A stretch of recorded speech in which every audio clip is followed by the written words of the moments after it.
Welcome back to the another video. ಇವತ್ morning ಮನೇಲಿ ನಾಷ್ಟ ಮಾಡಿರ್ಲಿಲ್ಲ, ಅದಕ್ಕೆ ಹೊರಗಡೆ ಮಾಡ್ತಿದ್ದೆ. ಎಣ್ಣೆನ ಬಾಕ್ಸ್ ಅಲ್ಲಿ ಇಡಿ ಅಂದ್ರೆ ಇವರು ಚಪಾತಿಲಿ ಇಟ್ಟವ್ರೆ. ಇಟ್ಸ್ ಓಕೆ ಫೈನ್ ಅಂತ ತಿನ್ಕೊಂಡು ಕೆಲ್ಸದ ಹತ್ರ ಹೊಟ್ಟೆ. ಈ ಕೆಲ್ಸದಲ್ಲಿ ತುಂಬಾ ಧೂಳಿರುತ್ತೆ, ಬಿಸಿಲು ಅಂತೂ ನೆಕ್ಸ್ಟ್ ಲೆವೆಲ್ ಆಗಿತ್ತು. ಅದಕ್ಕೆ ಗಾಡಿನ ನೆರಳಗಾಗ್ತಾ ಇದ್ದೆ. ಗಾಡಿ ಪಾರ್ಕ್ ಮಾಡಿ ಮತ್ತೆ ಕೆಲಸ ಸ್ಟಾರ್ಟ್. ಸೌಂಡ್ ಕೇಳಿಸ್ಕೊಳ್ಳಿ ಯಾವ ತರ ಇರುತ್ತೆ.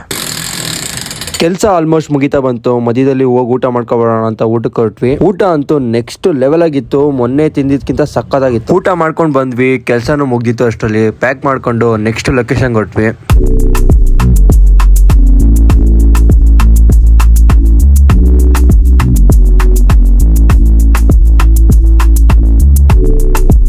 ಇನ್ನೊಂದು ಲೊಕೇಶನ್ ಅಲ್ಲೂ ಕೆಲಸ ಮುಗೀತು. ವೈರ್ ಎಲ್ಲ ಸುತ್ಕೊಂಡು ಹಂಗೆ ಎಲ್ಲ ಪ್ಯಾಕ್ ಮಾಡ್ಕೊಂಡು ನೀಟಾಗಿ ಫ್ರೆಶ್ ಅಪ್ ಆಗಿ ಡ್ರೆಸ್ ಎಲ್ಲ ಚೇಂಜ್ ಮಾಡ್ಕೊಂಡು ಮನೆ ಕಡೆ ಹೊರಟೆ.